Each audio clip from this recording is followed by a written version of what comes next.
l'époque des Rouges et Blancs, Courbis commettait une faute sur Bijota. Le coup franc indirect tiré par Bruno Bellone était d'une telle puissance que Vizcaíno touche le ballon sans pour autant pouvoir détourner sa trajectoire. Nous revoyons le tir et le but. Monaco 1, Toulon 0.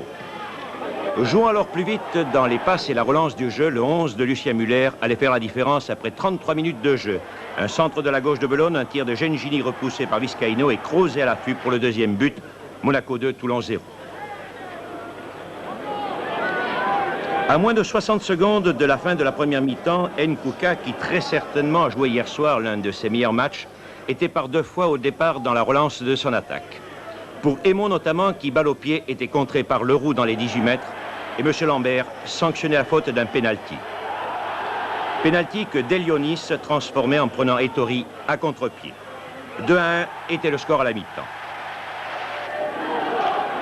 Dès la reprise, Toulon pensait pouvoir refaire sa marge de retard, mais Ettori était dans un jour avec. Le tournant du match à 21h15, soit 5 minutes après la pause, de la Montagne, balle au pied, Vizcaíno plongeait et récupérait cette balle. Alors la question, avec quelle main le gardien a-t-il pu ceinturer le joueur de la Principauté? Jamais nous sommes formels en ayant vu les images, jamais Vizcaíno n'a commis la moindre faute sur son adversaire. Amoros transformait le pénalty sifflé par M. Lambert qui maintenait sa décision. Le tir réussi portait le score à 3-1. En fin de rencontre, un but était fort justement refusé aux Varois pour une faute sur le gardien tricolore et la fin de la rencontre était sifflée sur ce score de 3-1.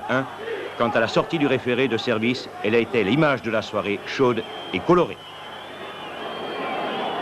C'est une belle rencontre quand même, Jean-Claude.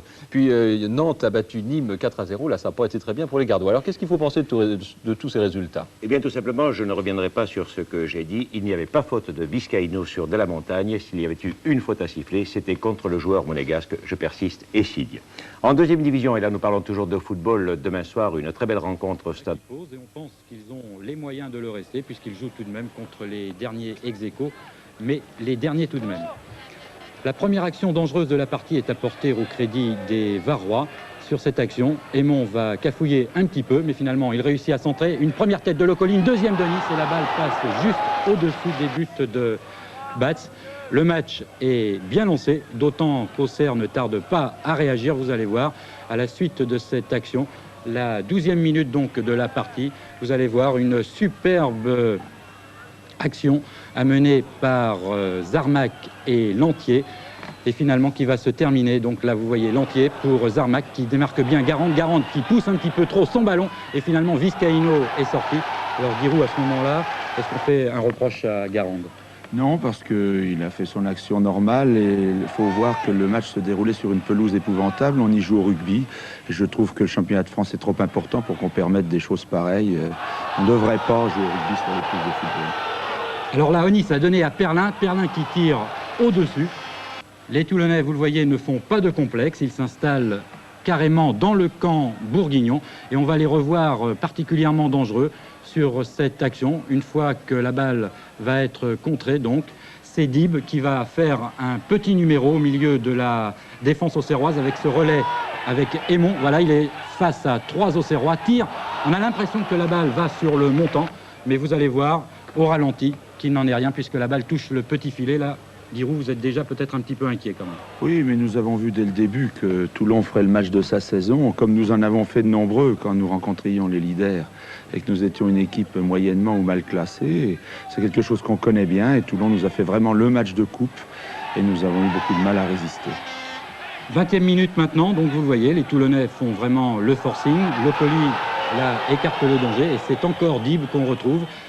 Boli qui repousse, Dib qui récupère ce ballon, le glisse à Verstraete, Verstraete qui tourne, qui ne tire pas suffisamment fort puisque Batz le récupère en 2 temps.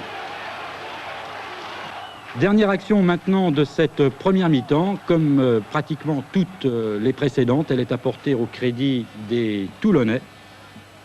Longue balle de Courbis pour Onis et finalement la balle passe au-dessus.